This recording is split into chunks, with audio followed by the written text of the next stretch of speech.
সাধারণ মানুষজনকে ইসলামের ভুল ব্যাখ্যা দিয়ে তারা ভোট চাচ্ছে। আপনি দেখেন যে জামাতের এক প্রার্থী ঝালকাঠিতে, তার নামটা আমি ঠিক এই মুহূর্তে মনে করতে পারছি না, সে খুব সম্ভবত মালয়েশিয়াতে থাকতো, এখন সে জামাতের প্রার্থী, সে ওখানে গিয়ে গীতা পাঠ করেছে। কেউ গিয়ে মন্দিরে, কেউ গিয়ে তাদের পূজা মণ্ডপে নাচানাচি করছে, গান গান সঙ্গীতে অংশগ্রহণ করছে।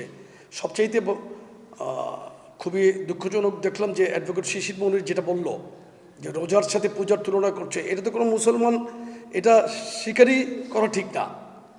এইভাবে তো তারা সাধারণ মানুষের এই শুধু ভোটের জন্য তারা যেখানে ইসলামকে তারা বিকৃতভাবে উপস্থাপন করছে, আপনি তাদের কাছে কি আশা করতে পারেন?